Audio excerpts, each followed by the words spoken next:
우리가 이 세상을 살아가는 동안에 참 마주해야 하는 일들이 참 많죠.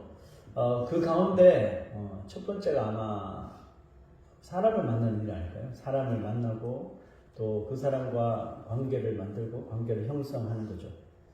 한번 생각해 보십시오.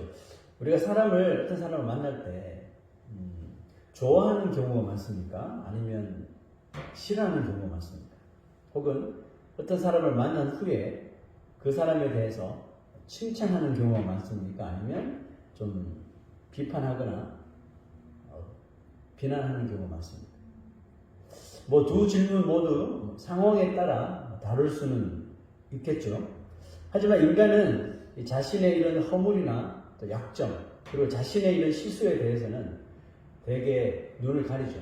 최소화하고 매우 좀 관대한 자세를 가지지만 반면에 다른 사람의 그런 경우에는 그것들을 아주 극대화, 크게 만들려고 하는 심리가 우리 인간이라면 누구나 가지고 있다고 합니다.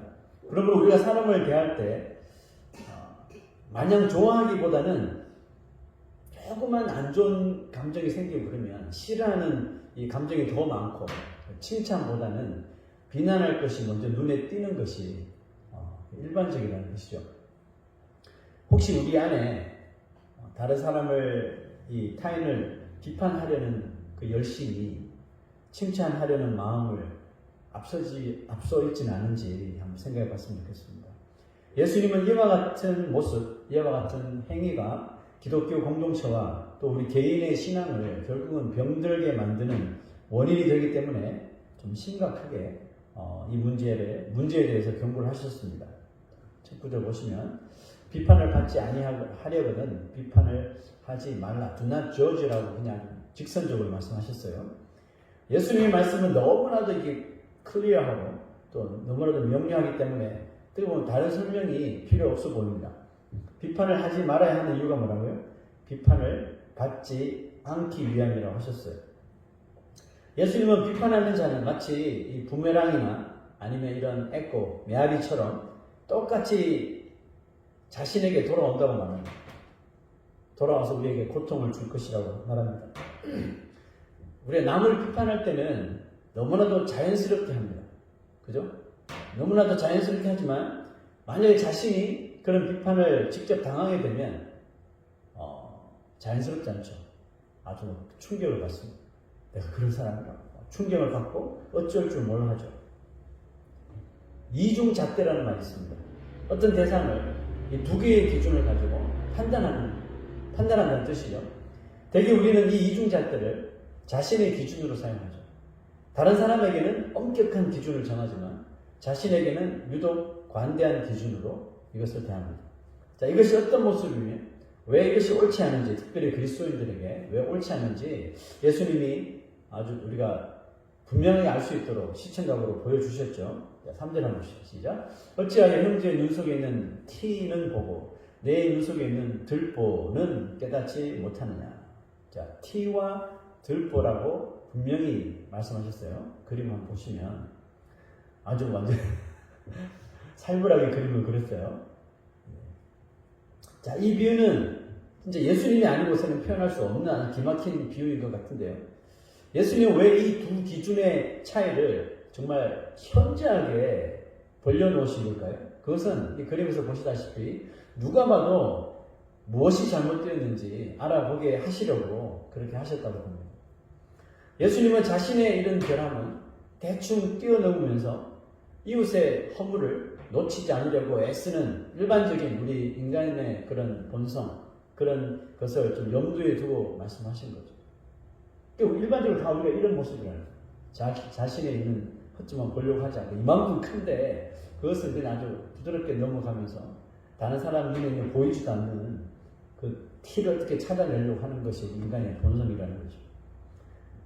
대개 우리는 나 자신에 대하여 너무 관대하여서 자신이 어떤 상태인지 잘 깨닫지 못하기 때문에 이렇게 아예 엄청난 이 사이즈의 있는 플랭크 들보를 눈에 박혀있다라고 이렇게 표현을 해주신 거죠. 자, 이래도 너 자신을 모르겠니? 라고 하시는 것 같아요. 그렇습니다.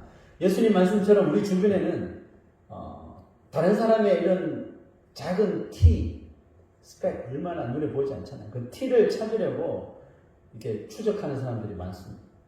그들의 관심사는 오로지 다른 사람의 특별히 나와 관계가 좋지 않다면, 나와 반대 성향을 가지고 있는 사람이라면 그 사람의 티를 찾아내서 어떻게든지 저주를 하려고 하죠. 비판을 하려고 합니다. 특히 요즘 같은 세상에는 유튜버들이 많죠. 유튜버들 가운데 이런 일을 하는 사람들이 많이 있습니다. 연예인의 그 티를 막 추적하고, 뭐 맞는 경우도 있지만 어떨 때는 가짜 뉴스인데 그냥 짐작만으로 그것을 사실인 것처럼 매도해가지고 막 그 티를 부풀려서 또 그것을 막 까발려서 결국 사람들하고 많이 보게 만들고 그것을 이용해서 돈을 취하는 이런 한심한 일을 하는 사람들이 점점 많아지는 것 같아요. 자신들이 들춰내는 그 티 때문에 한 사람의 삶이 파괴되어도 별로 아랑곳하지 않습니다. 이처럼 남의 눈에 있는 티를 찾아내어서 자신의 이런 돈벌이의 수단으로 사용하는 시대에 우리는 살고 있습니다. 우리가 누군가에게 노출된다면 우리도 그런 타겟이 될 수 있는 거죠. 예수님의 말씀이 우리는 그래서 더욱더 귀를 기울여야 하는 때라고 생각합니다. 하지만 예수님의 말씀은 무조건 비판하지 말라는 뜻은 아니에요. 상대방이 뭔가 진짜 오리가 있고 잘못하고 있는데도 불구하고 침묵하라는 뜻은 아닙니다. 왜냐하면 살다 보면 어떤 문제에 대하여서는 우리가 옳고 또 그름을 가리기 위해서 무엇이 맞고 무엇이 틀린지 또 구별해내야 하는 분별력이 있어야 합니다. 그러므로 예수님의 말씀은 무조건적인 무비판의 삶을 가리키는 것이 아니고 부정적인 의미의 비판, 즉 그저 정죄의 목적을 가지고 비판하지 말라는 거죠. 왜냐하면 그저 정죄의 목적을 가지고 다른 사람의 티를 자꾸 찾으려고 하면 거기에는 공정성이 없겠죠. 한쪽으로만 치우쳐버리기 때문에 그렇습니다. 남을 비판하는 행동은 그러므로 어디에서나 일어날 수가 있죠. 뭐 직장에서 일어날 수 있고 교회나 학교나 가정에서도 얼마든지 일어납니다. 그래서 성경은 이 남을 비방하는 일에 대하여 좀 무겁게 경고를 하는 거예요. 특히 남을 업신여기거나 또 남의 존재를 그 하찮게 여기는 이런 비판을 삼가해야 한다고 말합니다. 왜냐하면 그 비판 안에는 정당한 이유가 되게 없어요. 정당한 이유 없이 그냥 싫어서. 단지 자신의 이런 이기심이나 저 사람을 향한 그런 질투심, 심술 때문에 발생하는 경우가 있기 때문에 그렇습니다. 예수님은 이런 비판을 일삼는 무리를 바리새인들, 서기관들이라고 지칭했죠. 왜냐하면 그들은 율법이라는 잣대를 가지고 열심히 이중잣대질을 하는 사람들이거든요. 그래서 허구한 날 예수님을 따라다닙니다. 그래서 예수님의 행동, 예수님의 말 한마디, 거기다가 아직 제자로 온전히 훈련되지 못한 그 12 제자들의 행동을 따라다니면서 추적하면서 마치 지금 시대 유튜버들처럼요, 막 카메라를 들이대면서 비판을 일삼았습니다. 자기 자신은 언제나 거룩하고 정당하고 경건하다고 말하죠. 그러나 조금이라도 누군가의 부족한 이 면을 보기만 한다면 정말 가차없이 비판을 일삼습니다. 근데 여러분, 들보라는 것이 그래요. 우스꽝스러운 그림이 하나 있어요. 누가 봐도 보이는데 자신만 못 보는 게 들보거든요.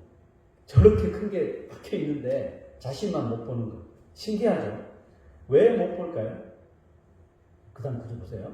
시작. 외식하는 자여, 먼저 내 눈 속에서 들보를 빼라. 그 후에야 밝히 보고 형제의 눈 속에서 티를 빼리라. 보입니까? 그들이 자신의 들보를 보지 못하는 원인이 뭐라고요? 외식하는 삶 때문에. 외식하고 있기 때문에. 스스로 경건하고 스스로 의롭다고 여기는 그 잣대, 자신을 향한 그 관대한 이 잣대 때문에 그렇죠. 여러분, 외식이 뭐죠? 자기는 그렇지 않으면서 그런 척 하는 거죠. 전혀 거룩하고 경건한 삶을 살지 않으면서 남들 앞에서는 그렇게 사는 것처럼 이렇게 보이려고 하는 모습. 이와 같은 외식하는 모습은 또 어떻게 보면 바리새인들, 서기관뿐만 아니라 누구에게나 일어날 수 있는 현상이죠. 다윗도 그랬거든요. 자, 10편 30편의 다윗이 한 고백을 보세요. 시작. 내가 형통할 때 말하기를 영원히 흔들리지 아니하리라 하였도다. 좋은 말처럼 들려요. 그런데 여기는 다윗의 아주 엄청난 교만이 있습니다. 내가 형통할 때 말하기를 나는 영원히 흔들리지 않는다. 얼핏 보면 정말 좋은 신앙처럼 보여요. 그러나 자기는 어떤 유혹이나 시험이 와도 모두 이길 수 있고 죄를 짓지 않고 살아갈 수 있다라고 자신하는 건데요. 정말 그럴까요? 그다음부터 보시죠. 여호와여 주의 은혜로 나를 산같이 굳게 세우셨더니 주의 얼굴을 가리심에 내가 근심하였나이다. 무슨 뜻이죠? 다윗은 형통할 때에 잠시 잊어버린 게 있었어요. 하나님의 은혜로 인한 형통함이었는데 그것을 깡그리 잊어버린 거죠. 그래서 스스로 교만해져서 자신은 어떤 것에도 이제 흔들리지 않는다라고 마치 완벽한 사람인 것처럼 이 단정 지어서 고백을 한 거예요. 자, 그래서 주님이 이 교만한 다윗으로부터 잠깐 얼굴을 돌려버리셨어요. 주의 얼굴을 가리시네. 무슨 일이 발생했어요? 금방 다윗이 저 모든 보이는 것이 사라진 것처럼 암흑 속에 갇혀서 두려움과 근심 속에 빠지더라는 것입니다. 자, 이처럼 외식하는 것은 어떻게 보면 일종의 꼭 질병 같아요. 야고보는 이 질병에 대하여 이렇게 말했습니다. 시작. 형제들아, 많이 선생이 되지 말지니 우리가 더 큰 정죄를 받을 줄 압니다. 여기서 teacher는 또 정죄한다는 의미에서는 teacher 말하죠. 이거 해라 저거 해라 비판하는. 근데 그렇게 되면 우리가 더 큰 정죄를 받을 수 있다라고 말합니다. 사무엘상 25장에 보면 나발이라는 사람이 등장합니다. 그는 엄청난 부를 가진 부자였어요. 그런데 한때 그는 다윗이 왕이 되기 전에 사울에게 쫓겼을 적에 어려움에 빠졌습니다. 그래서 이 나발에게 양털을 깎는 시기가 되었을 적에 다윗이 가서 어려움이 있으니 도움을 좀 더 하려고 도움을 구했어요. 그때 이 나발은 도움은커녕 다윗과 또 그의 집안을 모욕하고 본 적도 없는 다윗을 비판하기 시작했죠. 다윗이 크게 분노하여서 칼을 차고 400명을 데리고 나발을 혼내려고 갑니다. 그때 나발의 아내 아비가일이 나타나죠. 그녀의 지혜로운 말과 행동으로 인해 다윗이 분노를 가라앉히게 됩니다. 자, 집에 돌아온 아비가일은 술에 취해 있던 남편이 잠에서 깨어났을 때 그동안 일어났었던 일을 다윗이 이렇게 했다 말해줍니다. 성경 그대로 이렇게 표현하죠. 그가 낙담하여 몸이 돌과 같이 되었다 했어요. 코마 상태가 됐다는 거죠. 식물인간이 되었다는 거죠. 자, 10일이 지난 후에 하나님이 나발을 치셔서 그가 죽음을 당합니다. 비판을 일삼는 사람은 결국 돌아오는 비판을 통해 더 큰 곤욕을 치르게 된다는 말이죠. 왜냐하면 자신이 비판할 때와 다르게 다시 돌아오는 비판의 그 파괴력이 상당히 크기 때문에 그렇습니다. 하나님을 믿는 사람이라면 누군가 자신을 비판하더라도 이것을 다시 비판으로 되돌려 주지 않아도 되는 것은 하나님께서 결국은 그 사람을 심판하시기 때문에 그렇거든요. 인간의 죄에 대한 비판은 오직 하나님만 하시는 하나님의 영역입니다. 그러므로 우리가 공동체 안에서 보여야 할 모습은 다른 지체를 향한 비판이 아니라 뭐죠?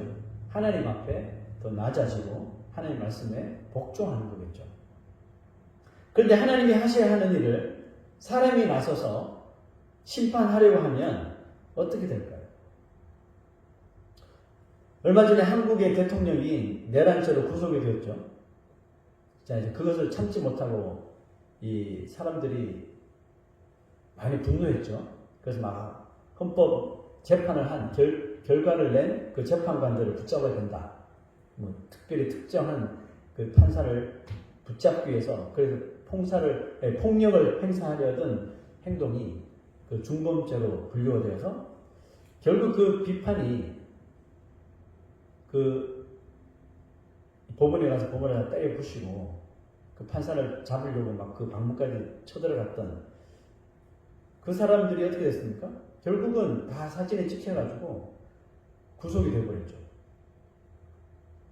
자신들이 그 순간적인 분노를 가라앉히지 못하고 그것을 폭력으로 비판하면서 이 행동했을 적에 결국 그들에게 돌아온 것은 더 큰 구속이라고 하는 비판으로 돌아왔어요.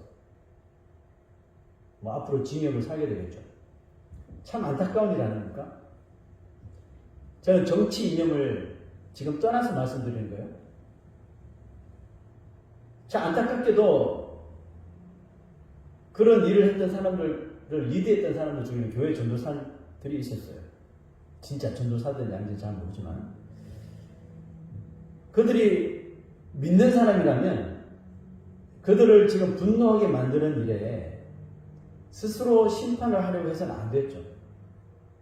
그 일까지 하나님께 맡겼어야 했습니다. 만약 다윗이 아비가일을 만나지 못하고 곧바로 나발에게 찾아가서 자신을 비판한 대가를 무섭게 치르게 했다면요. 분명히 그렇게 했겠죠. 칼 차고 400명이나 갔으니까. 그럼 어떻게 됐을까요? 훗날에 다윗은 더 큰 정죄를 분명히 받게 됐을 겁니다. 다행히도 아비가일의 지혜로운 충고를 다윗은 하나님의 말씀처럼 새게 됐습니다. 그래서 불처럼 끓어오르던 분노를 가라앉히죠. 그리고 그 행동을 멈춘 탓에 자칫 피를 보는 일을 피할 수가 있었던 것입니다. 여러분, 예수님의 말씀이 얼마나 정확합니까? 자, 2절 한번 보세요. 너희가 비판하는 그 비판으로 너희가 비판을 받을 것이요. 이거는 분명한 사실이죠. 그러나 반대로 보세요. 그래서 너희가 헤아리는 그 헤아림으로 너희가 헤아림을 받을 것이니라 라고 말했습니다. 정말 정확하지 않습니까? 우리가 비판을 받을 때 비판으로 되갚아 주지 말고 오히려 뭘 하라고요? 헤아려 주라는 거죠. 불쌍히 여기라는 거 아니에요. 용서해 주고 기도해 주라는 말입니다. 적어도 하나님의 말씀을 믿는 기독교인이라면 자기의 뜻과 맞지 않고 지금 막 분노가 끓어오르더라도 그 쇠파이프 들고 가서 그 유리창을 다 깨고 막 욕설을 하고 불을 지르는 행동이 아니죠. 이스라엘 백성들이 여리고성을 어떻게 붕괴시켰습니까? 입 딱 다물었잖아요. 그죠? 입 다물고 하루에 한 바퀴 성만 돌아서 이렇게 해야 되죠. 침묵시위를 침묵시위. 여러분, 침묵시위가 뭡니까? 하나님 앞에 맡기고 심판을 하나님 앞에 맡기고 기도하며 말씀 순종하면서 그냥 가는 거 아니에요? 근데 왜 다 때려 부시고 막 그들은 이 이스라엘 백성들은 소리 하나 내지 않고 성을 그냥 돌았어요. 침묵 시위를 했단 말이에요. 그랬더니 하나님이 그 엄청난 성을 무너지게 하시더라는 겁니다. 때가 되면 하나님께서 심판하시는 거죠. 들보를 우리 안에서 없앨 수 있는 방법이 있습니까? 여러분, 그 방법이 뭘까요? 오직 하나뿐이에요. 다시 사랑하는 것입니다. 우리의 마음이 사랑으로 채워지기 시작하면 다른 사람의 눈에 있는 작은 티를 찾아내는 일에 어떻게 될까요? 무관심하게 되겠죠. 내가 저걸 굳이 찾아서 뭐해? 지금 사랑해주기도 바쁘고 헤아려주기도 바쁜데 뭘 저를 찾아? 희한하죠. 사랑이 들어오면 배우자의 티도 안 보이고 자녀들의 티도 안 보이고 이웃의 티도 안 보이는 거예요. 사랑이 식어져 버리니까 자꾸 저 사람들의 흠집을 보기 시작하는 겁니다. 다윗이 어떻게 그 사울의 핍박을 다 견뎌낸 줄 아세요? 다윗의 마음에 하나님의 사랑으로 가득히 채워져 있었기 때문에 사랑은 허다한 저를 덮느니라 이런 말씀을 하시잖아요. 하나님의 사랑이 우리의 마음에 차고 넘치면 참 놀랍게도 원수에게도 이 사랑이 흘러가게 되는 겁니다. 그러므로 우리의 들보를 깰 수 있는 무기는 뭐예요? 바로 하나님의 사랑이라는 겁니다. 우리는 날마다 하나님의 사랑과 우리가 하나님의 사랑을 받은 자라는 사실을 그래서 매일 인식할 필요가 있는 거예요. 왜 그렇게 해야 될까요? 우리의 마음이 주님의 놀라운 사랑으로 정말 가득 차 있을 때 끝까지 물컵에 물이 찰랑찰랑찰랑 넘칠 때까지 우리의 마음에 주님의 사랑으로 가득 차 있을 때 우리는 무슨 생각을 합니까? 내가 이런 사랑을 받을 자격이 있나? 나 이런 사랑을 받을 자격이 없는데 왜 하나님 나를 이렇게 사랑해 주시나? 감격하게 되죠. 그죠? 내가 사랑받을 자격이 없을 때 주님이 우리를 사랑하셨다는 사실을 생각나게 하시기 때문이죠. 그래서 우리는 날마다 이 사랑에 대해서 날마다 인식을 하면서 살아요. 하나님의 사랑을 인식할 때 우리는 비로소 남의 눈에 티를 보기보다 자신의 들보가 보이겠죠. 나는 사랑받을 자격이 없는 사람. 왜 하나님께서 나를 이렇게 사랑해 주셨나? 그죠? 자신의 들보가 보이고 먼저 자신을 비판할 수 있는 거죠. 비판하지 말라고, 그래, 들보를 먼저 빼라는 것은 결국은 남을 비판하기 전에 자기 자신을 비판하는 거죠. 네가 어떤 존재였는지. 자신을 먼저 비판하는 사람 치고요, 남을 비판하기 좋아하는 것을 본 적이 없어요. 그렇지 않습니까? 자기 자신의 모습을 보고 회개하는 사람이 회개 다 끝나자마자 저 사람 비판하고, 저는 그런 적 잘 본 적이 없거든요. 그래서 오늘 예수님께서는 남을 비판하기 전에 너 나 자신의 모습을 먼저 비판해 보라고 하시는 겁니다. 말씀 마칩니다. 우리는 우리 옆에 있는 사람이 티를 가진 사람인지 들보를 가진 사람인지 우리는 알 수 없습니다. 그러나 티든지 들보든지 우리 가운데 허물이 없는 사람이 있을까요? 우리 가운데 허물이 없는 사람은 없습니다. 그래서 비판하기보다 서로 헤아려 줘야 하는 겁니다. 우리가 헤아려 줄 때 우리는 하나님의 헤아리심을 받게 될 거예요. 그죠? 비판하는 사람은 비판이 되돌아오지만 헤아리는 사람은 또 그 헤아림이 돌아오는데, 이것이 하나님으로부터 와서 우리를 풍족하게 하신다는 겁니다. 하나님의 심판은 인간의 것과 다르고 하나님의 헤아리심도 인간의 헤아리심과 완전히 비교할 수 없겠죠. 하나님의 사랑은 자신이 깨닫지 못하는 들보를 깨는 무기입니다. 그 사랑이 다시 흐르게만 하십시오. 그 사랑이 원수까지 헤아릴 수 있도록 우리를 가장 올바르고 선한 길로 인도하실 줄로 믿습니다. 다 같이 일어나셔서